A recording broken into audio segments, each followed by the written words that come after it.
নমস্কার। আজকের এই আলোচনায় আমরা এমন একটা দেশের গল্প শুনব যে দেশটা মাত্র একটা প্রজন্মের মধ্যে বলতে গেলে ছাই থেকে উঠে এসে একেবারে শিখরে পৌঁছে গেছে। না, এটা কোনো রূপকথার গল্প নয়, এটা হলো সিঙ্গাপুরের অবিশ্বাস্য বাস্তব। চলুন আজ এই অসাধারণ রূপান্তরের গভীরে যাওয়া যাক। আসুন শুরুই করা যাক একটা একদম চমকে দেওয়ার মতো তথ্য দিয়ে। জানেন কি, কিছু রিপোর্ট বলছে যে আজকের সিঙ্গাপুরে প্রতি ৬ জন মানুষের মধ্যে একজন কোটিপতি। ভাবা যায়, এতটুকু একটা এশীয় দেশ আর সেখানে সম্পদের এত প্রাচুর্য। কিন্তু প্রশ্নটা হলো, এই যে ঝাঁ চকচকে সিঙ্গাপুরকে আমরা আজ দেখি, এর শুরুটা কি সত্যিই এমন ছিল? এই আকাশছোঁয়া বিল্ডিংয়ের শহরটাকে সবসময় এত উন্নত ছিল? উত্তরটা হলো একদমই না। এর অতীতটা ছিল ঠিক এর উল্টো, দারিদ্র্য, দাঙ্গা আর গভীর হতাশায় ভরা। তো সিঙ্গাপুরের এই অসাধারণ জার্নিটা ঠিক কিভাবে হলো সেটা বুঝতে আমরা কয়েকটা ধাপে এগোবো। প্রথমে দেখব তাদের সেই অনিশ্চিত স্বাধীনতার গল্প, তারপর জানব এর পেছনের মূল মানুষটিকে, এবং দেখব সাফল্যের সেই 4টি মূল স্তম্ভ কী ছিল। সবশেষে আমরা এর অবিশ্বাস্য ফলাফলটা দেখব আর ভাবব এই মডেল থেকে কিছু শেখার আছে কিনা। আসুন আমরা একটু টাইম ট্রাভেল করে পিছনে ফিরে যাই। সালটা 1965, তারিখ 9 আগস্ট। এই দিন সিঙ্গাপুর একটা স্বাধীন দেশ হিসেবে পৃথিবীর মানচিত্রে জায়গা করে নেয়।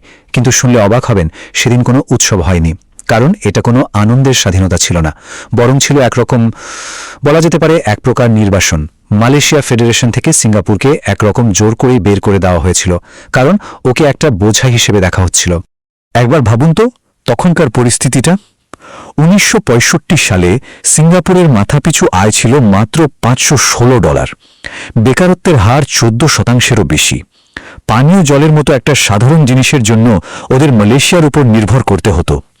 নিজের বলতে কোনো প্রাকৃতিক সম্পদ নেই, আর তার উপর গোটা সমাজ নানান জাতিগত দাঙ্গায় ছিন্ন ভিন্ন। মানে টিকে থাকাটাই ছিল একটা বিরাট চ্যালেঞ্জ। আর সত্যি বলতে কি, তখন গোটা বিশ্ব একরকম ধরেই নিয়েছিল যে এই দেশটির কোনো ভবিষ্যৎ নেই। প্রায় সব বিশেষজ্ঞরাই বলেছিলেন সম্পদহীন, ঐক্যহীন এই ছোট্ট দ্বীপরাষ্ট্রটা একটা ব্যর্থ রাষ্ট্রের পরিণত হতে বাধ্য। কিন্তু এই সব হতাশার অন্ধকারের মধ্যেই একজন মানুষ ছিলেন যিনি অসম্ভবকে সম্ভব করার স্বপ্ন দেখছিলেন। তিনি হলেন আধুনিক সিঙ্গাপুরের স্থপতি আর দেশটির প্রথম প্রধানমন্ত্রী লি কুয়ান ইউ।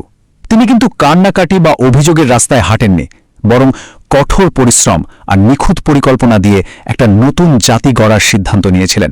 লি কুয়ান ইউ একটা জিনিস খুব পরিষ্কারভাবে বুঝেছিলেন, যে সিঙ্গাপুরের মাটির নিচে তেল বা সোনা নেই। তাদের আসল আর একমাত্র সম্পদ হলো দেশের মানুষ।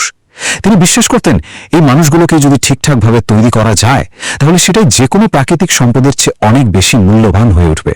আর এই বিশ্বাস থেকেই লি কুয়ান ইউ আর তার টিম একটা অসাধারণ পরিকল্পনা তৈরি করেন, যেটা দাঁড়িয়েছিল মূলত 4টে মজবুত পিলারের উপর।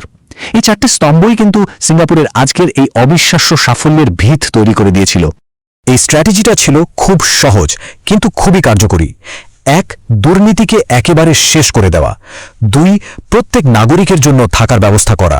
3, মানুষের শিক্ষায় বিনিয়োগ করা। আর 4, গোটা বিশ্বের জন্য অর্থনীতির দরজা খুলে দেওয়া। চলুন এগুলো একটু বিস্তারিতভাবে দেখি। দেখুন, প্রথম আর সবচেয়ে জরুরি কাজটা ছিল দুর্নীতিকে গোড়া থেকে উপড়ে ফেলা।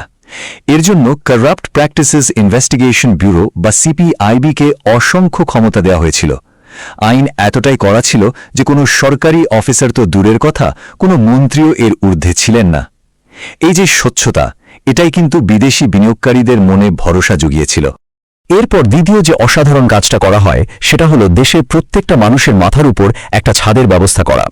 সরকার হাউজিং অ্যান্ড ডেভেলপমেন্ট বোর্ড বা এইচডিবি তৈরি করে প্রচুর ভর্তুকি দিয়ে সস্তায় ফ্ল্যাট বিক্রি করতে শুরু করে। আর সবচেয়ে বড় কথা, লোকেদের তাদের পেনশন ফান্ডের টাকা দিয়েই বাড়ি কেনার সুযোগ করে দেওয়া হয়। এর ফলে আজ সিঙ্গাপুরের 80%-এর বেশি মানুষ নিজেদের বাড়ির মালিক। এতে হলো কি, দেশের মানুষের মধ্যে একটা ওনারশিপের অনুভূতি জন্মালো, দেশের প্রতি একাত্মতা বাড়ল। তৃতীয় স্তম্ভটা ছিল মানব সম্পদে বিনিয়োগ, মানে শিক্ষা।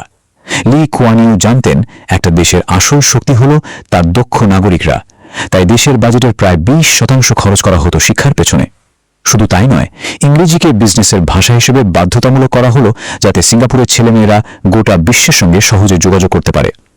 এর ফলেই তৈরি হলো এক অসাধারণ দক্ষ কর্মবাহিনী। আর ফাইনালি 4 নম্বর স্তম্ভ, নিজেদের দরজা গোটা বিশ্বের জন্য খুলে দেওয়া।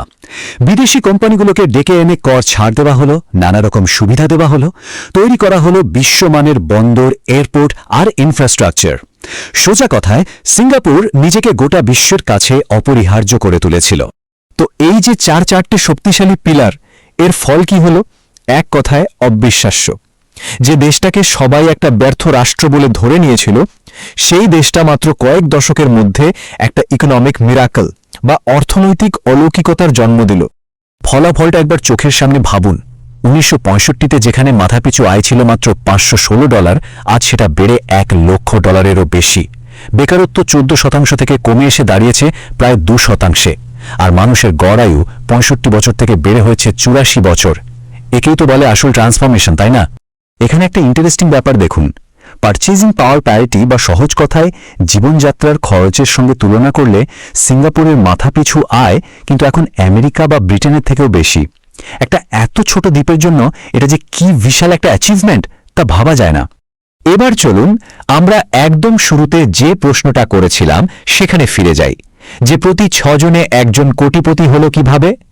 উত্তরটা কিন্তু লুকিয়ে আছে এই 4টে স্তম্ভের মধ্যেই।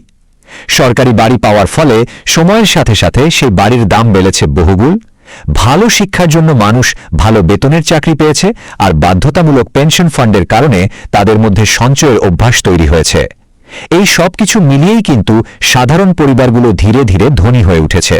সিঙ্গাপুরের এই পুরো গল্পটা থেকে একটা জিনিস কিন্তু খুব স্পষ্ট, একটা দেশের ভবিষ্যৎ তার মাটির নিচের সম্পদের উপর নির্ভর করে না, নির্ভর করে তার নেতৃত্ব, তার নীতি আর তার সাধারণ মানুষের কঠোর পরিশ্রমের ওপর। কিন্তু প্রশ্ন হলো, এই মডেলটা কি সব দেশে একইভাবে কাজ করবে? আমার আজকের আলোচনার শেষে আমি শুধু একটা প্রশ্ন রেখে যেতে চাই। ভারতের মধ্যে একটা বিশাল আর বৈচিত্র্যময় দেশ বা অন্য কোনো উন্নয়নশীল দেশ, তারা কি সিঙ্গাপুরের এই মডেল থেকে কিছু শিখতে পারে?